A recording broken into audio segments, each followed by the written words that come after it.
Oke, kita lanjutkan. Setelah tadi kita sudah selesai melakukan UV unwrapping pada objek yang akan kita berikan tekstur, ya. Tadi ada objek besi, kemudian ada objek kayu. Selanjutnya kita perlu menata UV unwrap yang sudah kita lakukan tadi ke dalam satu lembar kerja atau UDIM di sini, ya, biar nanti bisa kita ekspor dengan baik dan kita olah di aplikasi Adobe Substance Painter dengan baik juga. Nah, langkahnya yang perlu kalian lakukan adalah kalian seleksi semua objek seperti ini, kemudian masuk ke edit mode. Nah, di sini dua-duanya sudah masuk ke edit mode, meskipun sebetulnya ini adalah objek yang berbeda, ya. Selanjutnya kita perlu seleksi semua dengan cara menekan A. Nah, apabila kalian perhatikan di sini, ini adalah UV unwrap dari kedua objek yang sudah kita marksim kemudian unwrap tadi. Nah, kalau kalian perhatikan di sini, ini objeknya menumpuk ya teman-teman. Jadi kita seleksi yang bagian bawah, ini bagian sini, kemudian kita seleksi yang atas juga. Nah, ini menumpuk. Nah, efeknya apa ketika UV unwrapnya menumpuk seperti ini? Efeknya adalah ketika nanti kalian mulai memberikan tekstur di aplikasi Adobe Substance, ketika kalian memberikan warna ini ya pada bagian ini, nanti yang bagian atas juga akan menerima hal yang sama. Nah, ini menjadi hal yang tidak bagus ya. Maka dari itu kita perlu menatanya secara manual atau juga secara otomatis. Nah, kalau secara manual gimana?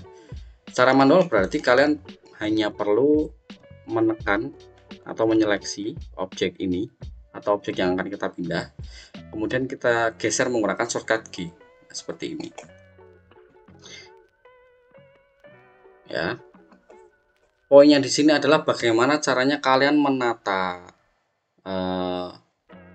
UV ini agar tidak bertubrukan dengan UV yang lainnya. Jadi setiap UV nanti mendapatkan tempatnya sendiri-sendiri, tidak bertumpuk-tumpuk seperti itu. Nah, kalian bisa melakukannya secara manual seperti tadi, jadi seleksi, kemudian geser, seleksi, scale, geser, dan sebagainya. Atau kalian juga bisa melakukannya secara otomatis, ya, dengan cara menekan semuanya atau menyeleksi semuanya dengan A. Selanjutnya di menu UV ini, kalian pilih yang Pack Island, ya. UV Pack Island ya, transform all island so that fill up the UDIM atau UV, ya. Klik yang Pack Island. Nah, di sini kita nggak usah ubah apa-apa, marginnya kita buat senilai ini ya, 0,001. Kemudian kita klik Pack. Nah, di sini sudah terpacking dengan baik ya. Apabila kalian perhatikan, nah di sini sudah tidak ada UV unwrap yang bertumpuk. Jadi semuanya sudah mendapatkan tempatnya masing-masing. Nah, ini adalah UV yang kita inginkan ya. Jangan sampai UV kalian menumpuk seperti tadi. Itu efeknya tidak baik ketika nanti kalian sudah mulai melakukan UV unwrapping seperti itu.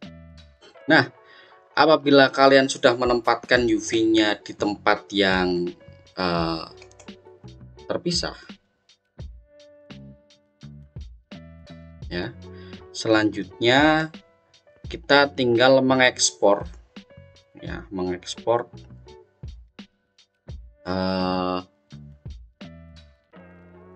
file UV ini, ya, atau file 3D ini ke dalam format lainnya yang bisa dibuka oleh Adobe Substance Painter. Nah, caranya gimana? Nah, caranya kita masuk ke tab modeling. Nah, di sini kita perlu seleksi semua kedua-duanya, 1 dan 2 ini, besi dan juga gagangnya. Kemudian kita klik file, selanjutnya ekspor. Nah, kalian bisa menggunakan format OBJ atau format FBX ya. Di sini kita akan menggunakan format FBX. Klik format FBX. Selanjutnya di sini kita akan pilih limitnya ke selected object aja. Limitnya ke objek yang kita seleksi. Yang tadi kita seleksikan besi dan gagang ya. Jadi nanti akan diekspor hanya itu aja. Klik limited to selected object, kemudian hammernya, namanya kita berikan hammer underscore T hammer gitu aja. T sebagai tekstur, T hammer ya. Ini kita buat folder baru, tekstur gini. Selanjutnya ekspor. Nah, oke, coba kita cek di